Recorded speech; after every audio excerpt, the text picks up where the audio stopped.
Chega mais, torcida gloriosa, torcida do Botafogo ligada aqui na primeira edição do Plantão Glorioso desse sabadão, sábado de rodada do Campeonato Brasileiro da Série A. Segunda rodada, já estou aqui com os jogos aqui para comentar, para a gente falar das novidades do dia do Botafogo. Uma segunda rodada em que o Botafogo precisa se recuperar, perdeu o primeiro jogo em casa para o Corinthians, vai buscar os 3 pontos contra o Ceará. Não dá para não pensar em vitória, tem que ser assim. Se a mentalidade fora do campo mudou, a mentalidade dentro do campo também tem que mudar. Respeito ao adversário, sempre, mas o Botafogo é maior do que tudo e tem que buscar essa vitória sim no domingo para cima do Ceará. Enquanto isso, eu peço a você que deixe o like aí no nosso vídeo. Nós passamos de 56 mil inscritos, estamos aos pouquinhos nos aproximando dos 57 mil graças a vocês. Então deixa o like, não é inscrito, inscreva-se aqui no canal Gigante Glorioso, é o canal com pelo menos 3 vídeos. Agora a gente faz um videozinho curto pela manhã, 2 vídeos à tarde, e sem contar as lives. Pintou qualquer surpresa, eu, Michael Martins, fazendo aí as lives para vocês. Amanhã, obviamente, tem live pós-jogo. Botafogo Ceará termina 9 horas, não interessa, pode terminar meia-noite. O canal Gigante Glorioso vai estar fazendo live aqui para vocês para falar do nosso Botafogo. Bom, peço a vocês que também nos sigam lá no Instagram, Gigante Glorioso Oficial, tá certo? Bom, vamos lá. Notícia boa que você está vendo aí na capa do nosso vídeo é a entrada do Diego Gonçalves no lugar do Lucas Piazon. Né? Isso eu e Michael Martins, no decorrer das semanas, montando esse Botafogo com vocês, nós havíamos falado não da possibilidade, mas da necessidade de o Botafogo escalar uma equipe muito mais próxima daquela que terminou ou que começou, né, o segundo tempo, né, contra o Corinthians, do que a que começou a partida. Né? A troca nas laterais é necessária, sim, é necessária nesse primeiro momento, né? Porém, acho muito mais grave não colocar o Hugo. Né? Ele vai colocar o Saravia de novo. Bom, acredito que com mais uma semana de treino, né? O Saravia já tenha pegado um pouquinho mais de ritmo de jogo, a forma física vai se adequando. Eu prefiro, nesse primeiro momento, o Daniel Borges até que o Saravia esteja plenamente em forma. Né? O Saravia em forma, ele é titular do Botafogo. Mas, nesse momento, eu iria de Daniel Borges, por já vir jogando desde o início do ano, já conhecer ali parte dos jogadores, mas na lateral esquerda, aí não dá para abrir mão. Tem que ser o Hugo nesse primeiro momento. E uma outra mudança que nós percebemos que se fazia necessária era a entrada do Diego Gonçalves. Diego Gonçalves entra onde? Bom, o Vitor Sá foi muito bem pela esquerda. Né? Então você mexer num ponto que está dando certo, não acho positivo. Diego Gonçalves entrou bem, fez o gol do jogo, criou oportunidade, deu mais dinâmica ali a jogadas ofensivas no Botafogo, ali do meio para o ataque. Então eu escalaria o Diego Gonçalves caindo pela direita, pisando mais na área e escolheria aí, valeria o Luiz Castro escolher entre o Chay e o Piazon para integrar ali o meio, já que nenhum dos dois foi bem, né? Com a diferença de que o Piazon realmente estava meio fora de órbita, né? E o Chay realmente com os problemas antigos, né? Não passa a bola, errando muito. Então, vamos ver, eu nesse momento insistiria ainda com o Chay, né? O Botafogo agora tem o Lucas Fernandes. De repente, preparar o Lucas Fernandes para a partida contra o Atlético Goianiense, dependendo do rendimento dos jogadores nesse jogo contra o Ceará, né? Se forem bem, ok, a gente vai dando prosseguimento. O Botafogo está construindo um time, né? Então acho importante que a entrada do Diego Gonçalves seja necessária, né, amanhã, porque o Diego Gonçalves ele sabe trabalhar muito mais pelas pontas do que o Chay e o próprio Lucas Piazon. Então essa mudança, pelo menos, foi o que indicou aí o bate-papo da Rádio Globo, acompanhando os treinamentos, bate-papo de corredor, né? Enfim, informações privilegiadas, mas já era algo que se desenhava. Tá? Então, o Lucas Piazon dando lugar ao Diego Gonçalves, acho uma excelente mudança. Então, provavelmente o Botafogo deve ir com Gatito. Na zaga, não sabemos ainda se o Cuesta começa jogando, tá? Eu entenderia muito bem uma escalação bem conservadora, no sentido de manter o Canu e o Sampaio, né? Mas aí teria que mudar as coberturas. Né? O Botafogo não pode deixar avenidas, até porque o Luiz Onyama até falou, conhecem bem os jogadores do Ceará, que são jogadores velozes. Né?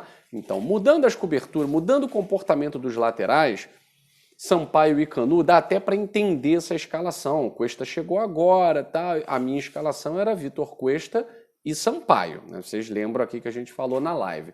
Mas, ok, não acho o fim dos mundos, não, tá? E o treinador é ele, se ele escalar Canu e Sampaio, ele tá lá todo dia. A gente é torcedor, a gente fica dando pitaco, tá? Quem tá lá é o treinador, ele ganha para isso. E a gente tem que entender.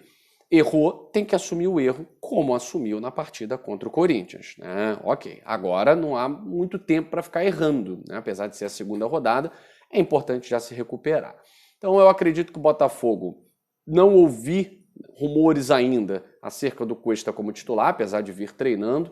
Gatito, Sampaio, Canu, Saravia ou Daniel Borges também não ouvi dizer que o Daniel possa assumir essa titularidade. Tá na surpresa ainda, pode pintar tanto Canu ou Cuesta, como Saravia e Daniel Borges. Hugo, titular na lateral esquerda, o Jonathan talvez nem jogue mais pelo Botafogo, tá? Meio campo provavelmente deve ser mantido, com Patrick de Paula, Luiz Oyama e Chay. A diferença é o comprometimento na marcação. Luiz Oyama deixou isso muito claro na entrevista que ele concedeu ontem no CT do Botafogo.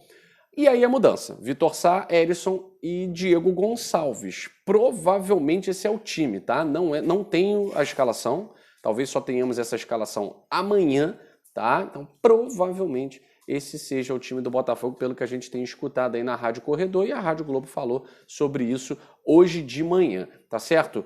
Vocês têm visto que o Botafogo realizou treinamentos no CT do Espaço Lonier, né? Por que já não fica lá? Por que, quando a gente fala, né? Por que já não faz lá o CT do Botafogo? Bom, primeiro que existem questões burocráticas, tá? Para a realização de obra, uma série de fatores, porque precisa.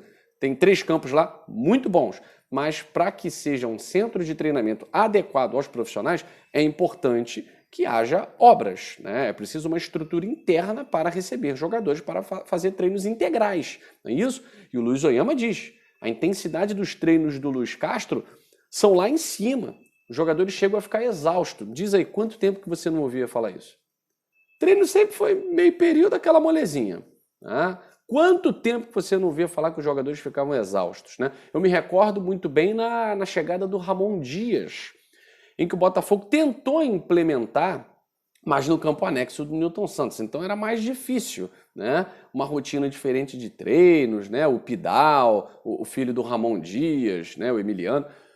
Não deu muito certo. O Botafogo até jogou melhor do que nas últimas partidas, mas os resultados eram os mesmos, né? Perdia como sempre. Então não resultou nada. A gente agora está treinando num CT que não é o ideal, não é o perfeito, porque precisa ainda de obras, precisa de reparos, mas o John Textor vem, e toda a equipe do Botafogo, buscando, nesse momento, um CT para os profissionais. Cefat já foi observado, todo mundo gosta do Cefat, a questão é a distância, tá?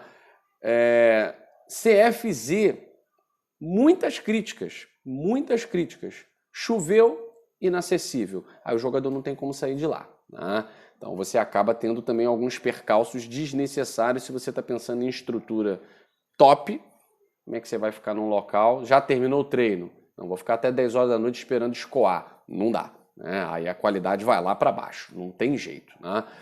E o Botafogo vai estudando outros locais, mas a tendência é a construção de um centro de treinamento visando, obviamente, as próximas temporadas. Para essa temporada, o Botafogo está buscando ainda um local para conseguir fazer esses treinamentos integrais, com estrutura de primeiro mundo, enfim. Mas o centro de treinamento profissional do Botafogo, bem possível, tá? Que seja um centro de treinamento construído do zero, a não ser que os irmãos Moreira Salles e John Textor consigam chegar num denominador comum. Porque a ideia inicial dos Moreira Salles é o CT do Espaço Lonier ser cedido apenas para desenvolvimento da base. Inicialmente, John Textor concordava com isso, contanto que o CT do Botafogo profissional ficasse próximo ao Espaço Lonier. Bom, isso depende de imóveis, isso depende de disponibilidade de terreno, uma série de fatores, né, sobre os quais a gente ainda não tem informação e tampouco gerência, né? Então, no primeiro momento, é alugar um CT para que o Botafogo possa fazer os treinamentos adequados, segundo a filosofia do Luiz Castro. Tá certo? No vídeo da manhã, a gente falou sobre o voo fretado para Fortaleza. Isso facilita muito a logística, isso é um passo à frente as equipes que têm condições, estrutura financeira, fazem isso, né? Trazem seus jogadores, atuam pela seleção e tal, voo fretado para que ele possa jogar na partida importante no Campeonato Brasileiro, Copa do Brasil. Então, desse problema, o Botafogo não sofre. Nesse primeiro instante, o centro de treinamento talvez seja o mais importante para o desenvolvimento do trabalho do Luiz Castro e da sua equipe. Tá certo? Lei do ex, vamos lá, me perguntaram, Guilherme, você tá preocupado com lei do ex, cara? Ó, não tô não, cara. Não tô não, porque o Vitor Luiz não joga, né? E já não é aquele, né? 2016, há um tempo. O Rodrigo Lindoso. O Rodrigo Lindoso é um jogador funcional, né? Tá lá no Ceará, o Dorival Júnior gosta do Rodrigo Lindoso. Tomar cuidado, é um cara forte nas bolas paradas, né? No Botafogo fez muito gol de bola parada, cabeceando, né? Entrada da área. É um cara que não tem estatura, mas sabia se posicionar. Então tomar cuidado aí com o Rodrigo Lindoso, que o negócio de lei do ex não tá com nada, até porque do nosso lado não tem ex, né? O Fabinho já dançou, então a gente fica numa situação sem ter lei do ex para eles, né? Então esquece esse papo de lei do ex. Acho que o Botafogo tem que jogar com muita inteligência para buscar a vitória diante de um time que tá com moral lá em cima, tá certo? Mas, como a gente vem falando, tem desfalque importante, né? O Vitor Luiz não joga, não sei se é um desfalque importante, mas o Vina é um desfalque importante, tá certo? Hoje, então, a rodada começa com Goiás e Palmeiras. Bom, Goiás estreando nada mais, nada menos do que Jair Ventura. Para quem gosta de apostas, para quem tá com a gente, com a Bet Nacional, que é parceira aqui do canal Gigante Glorioso, vocês vão ver lá no nosso Instagram que a vitória do Goiás está pagando 6 vezes mais que a vitória do Palmeiras, né? Com o Jair Ventura, sabe como é que fica a linha, né, do Goiás?